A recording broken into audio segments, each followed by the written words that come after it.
सध्या आजरा, राधानगरी आणि भुदरगड तालुक्यात महाविकास आघाडीकडून अनेक उमेदवार रणांगणात उतरले आहेत।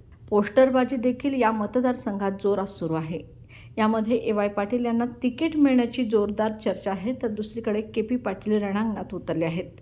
याशिवाय राहुल देसाई यांच्यासारखे अनेक नेते मैदानात आहेत। मात्र हा मतदारसंघ उद्धव ठाकरे गटाला मिळण्याची शक्यता दिसत असल्याने आता ठाकरे गटाकडून एका निष्ठावंत आणि ताकदीच्या नेत्याला उभी करण्याची मोठी जबाबदारी या मतदारसंघातून पार पाडावी लागणार आहे। गेल्या काही वर्षात राजकारणात अनेक सत्ता बदल झाले, पण त्यात असे काही कार्यकर्ते होते की ज्यांनी पदाची अपेक्षा न करता निष्ठेनं काम केलं।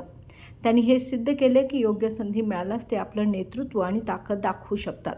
प्रकाश पाटील हे गेली 27 वर्ष उद्धव ठाकरे गटाकडून काम करणारे एक निष्ठावंत नेते आहेत। ते नेहमीच पक्षासाठी समर्पित राहिले आहेत आणि आता त्यांच्या नेतृत्वाखाली राधानगरी मतदारसंघात शिवसेनेला आणखी बळकटी मिळवण्याची संधी देखील आहे।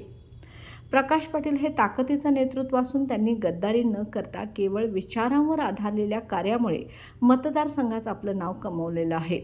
या पार्श्वभूमीवर शिवसेनेने आता त्यांना उमेदवारी दिल्यास ते राधानगरीत महायुतीच्या प्रकाश आंबेडकर यांना काटेकी टक्कर देऊ शकतात।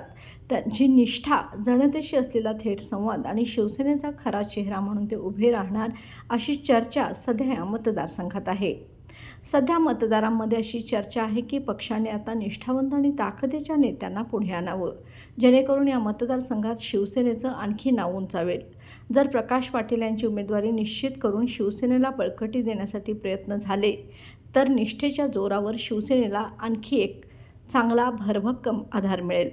त्यामुळे उद्धव ठाकरे आता जनहिताच्या निर्णयावर नेमके कोणते पाऊल उचलतात हे पाहणं महत्त्वाचं ठरणार आहे।